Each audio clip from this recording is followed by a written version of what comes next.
तीर्थराज आकाश और जयराम माथुर का विचारधारा या न मिला या किसी और कारण आप अलग हुए? विचारधारा लगभग सेम है, दोनों झारखंडी विचारधारा की वैचारिक लड़ाई है। जैसे जयराम एक स्टेटमेंट देते हैं कि अगर मैं जीत गया या अगर मैं हार गया तो मैं हर घर से एक बेटा मांगूंगा, आपने भी सुना होगा, और झुमरा चला जाऊंगा और फिर पार्श्वनाथ चला जाऊंगा। मेरा ये उससे उल्टा है। मैं कह रहा हूं कि मैं जीतूं या हारूं, इस क्षेत्र में कॉलेज होगा और हर घर के बेटा या बेटी को IAS, IPS, SP, DSP, BDO, CO, थाना प्रभारी बनाने के लिए मैं ट्रेंड करूंगा।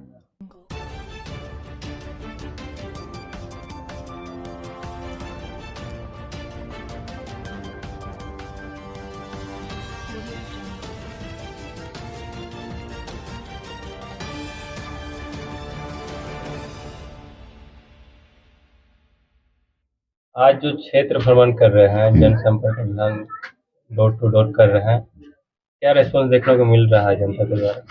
जनता के बीच हम जिन मुद्दों के साथ आ रहे हैं वो मुद्दा शिक्षा का है, स्वास्थ्य का है, और मैं पहला प्रत्याशी हूँ पूरे विधानसभा के अंदर जो इन मुद्दों पर बात कर रहा हूँ।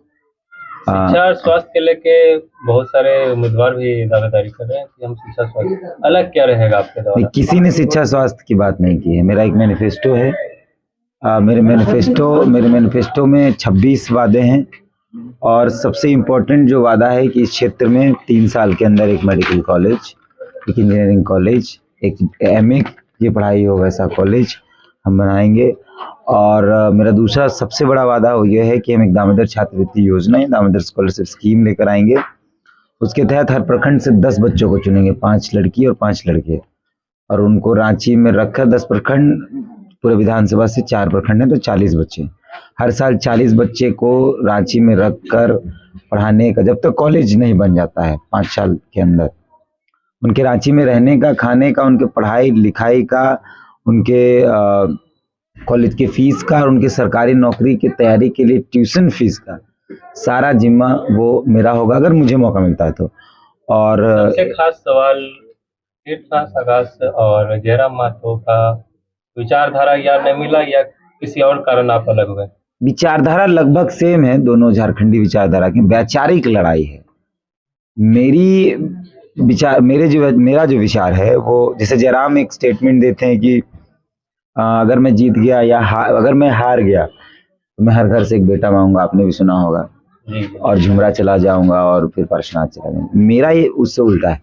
मैं कह रहा हूं कि मैं जीतूं या हारूं, इस क्षेत्र में कॉलेज होगा और हर घर के बेटा या बेटी को IAS, IPS, SP, DSP, BDO, CO, थाना प्रभारी बनाने के लिए मैं ट्रेंड करूंगा। जयराम माथुर अपनी खुद की पार्टी से 2 विधानसभा में चुनाव लड़ रहे हैं, तो इसको लेकर क्या कहिएगा?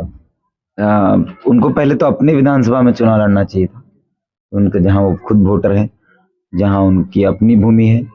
बैरमो के लोग चुनाव लड़ेंगे। जब आप कहते हैं कि बंगालियों का, मतलब बिहारियों का, महाराष्ट्र मराठियों का, बैरमो के लोगों का होगा ना। जब हम जिला वाइज हम स्थानीयता की जब बात करते हैं, उसको उसके जिले में ही नौकरी मिलनी चाहिए, ये सवाल भी। तो यहाँ का व्यक्ति ही ना, ये बैरमो विधानसभा का बेटा बैरमो का नेतृत्व करेगा। जयराम अपने क्षेत्र में नेतृत्व करते, आप अपने क्षेत्र में नेतृत्व नहीं कर रहे हैं, आप डोमिरिया आ जा रहे हैं, बैरमो आ जा रहे हैं, इसके पीछे का कारण क्या?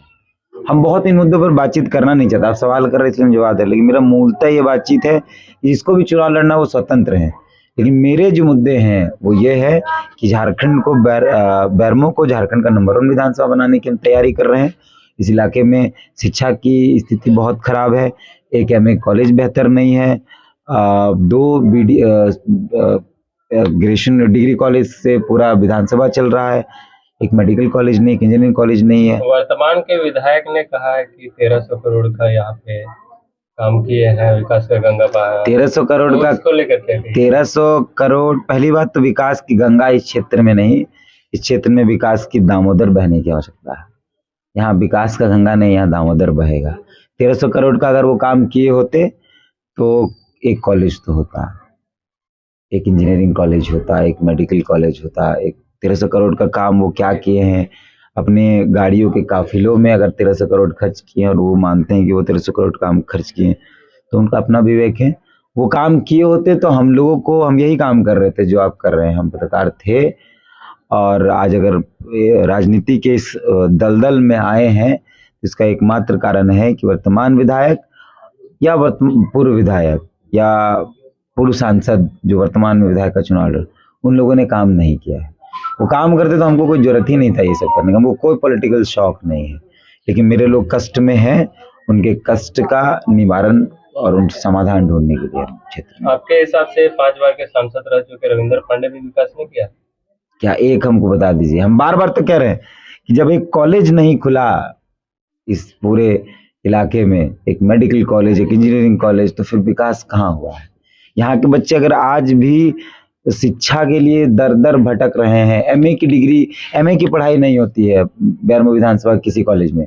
एमए करने के लिए लोगों को या तो धनबाद या तो हजारीबाग या तो रांची जाना पड़ता है। जरीडी प्रखंड एक पड़ता है आपके बगल में ही, उस प्रखंड के उस 30 किलोमीटर के इलाके में एक भी कॉलेज नहीं है, एक भी डिग्री कॉलेज नहीं है। ग्रेजुएशन करने तक के लिए वहाँ के लोग परेशान हैं। जैसे कि आप बेरमो से खड़ा हुए हैं, तो यहाँ पे विस्थापित का मुद्दा बहुत बड़ा मुद्दा रहता है।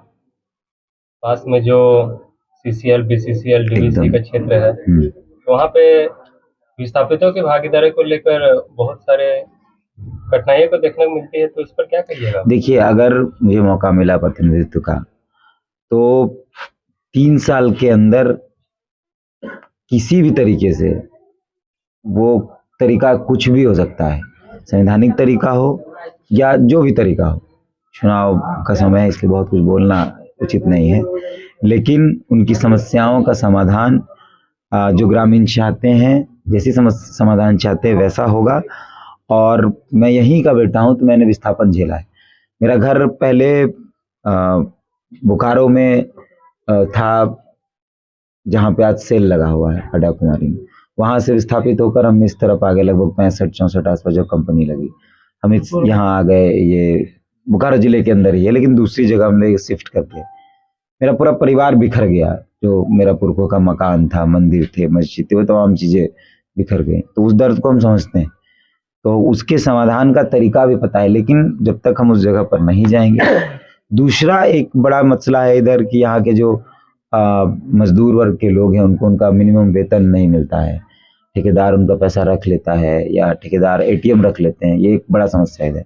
मैं ये वादा करता हूँ कि अगर मुझे प्रतिनिधित्व का मौका मिला या नहीं मिला, अगर नहीं भी मिलता है, क्योंकि मैं 15 साल बाद अपनी धरती पर वापस आया हूँ, तो इधर ही हमको अब रहना है, इधर ही काम करना है, अपने लोगों के बीच काम करना है।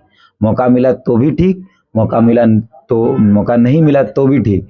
मैं किसी के मिनिमम मजदूरी की हकमारी करने अब किसी को दूंगा नहीं, चाहे उसके लिए मुझे जो करना पड़े। हमारे साथ बात करने के लिए धन्यवाद। धन्यवाद।